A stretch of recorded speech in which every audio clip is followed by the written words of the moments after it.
зӯроварӣ дар оила чист? Бо мақсади баланд бардоштани сатҳи огоҳии сокинони деҳот оиди ҳуқуқҳои оилавӣ дар ин замина пешгирӣ намудани ҳар гуна зӯроварӣ нисбат ба занон дар оила дар доираи чорабиниҳо бахшида ба 16 рӯзи алайҳи бидуни зӯроварӣ дар оила дар деҳоти баломи рӯдакӣ ноҳияи восеъ ҳамоиши маърифатӣ фарҳангӣ доир гардид.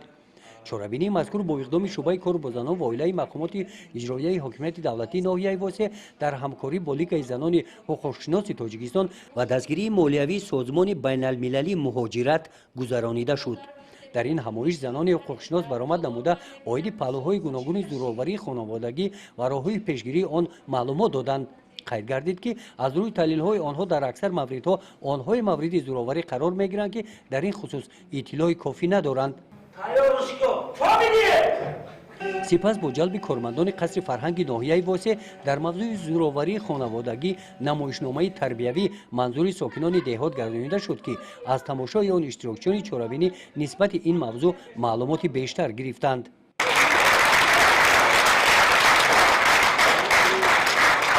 бисёр мавзӯи рӯзмарра буд ва ман чунин гуфтаниям ки нисбати занҳои муҳоҷир хушунату таънаҳо кам шавад ва чунки дар замони ҳозир дар ҳамин вақтоз бисёр ҳастанд имканҳо ва хоҳиш менамоям ки ҳамин суханҳои ҳамин таънаву хушунат нисбати занҳои муҳоҷир баҳс шавад, яъне ки нест шавад, аз байн равад, чунки занҳои муҳоҷир дар он ҷо бо як азобу машаққат маблағ ба даст меоранд.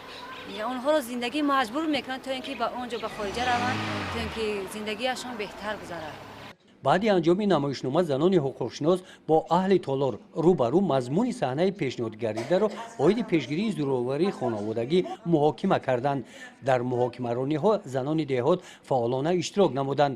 тибқи нақша чорабиниҳои шӯъбаи кор бо занон ва оилаи мақомоти иҷроияи ҳокимияти давлатии ноҳияи восеъ ҳамин гуна мулоқоту вохӯрӣ бо занон дар дигар деҳотҳои ноҳия баргузор гардида дар самти баланд бардоштани маърифати оиладорӣ мусоидат менамоянд.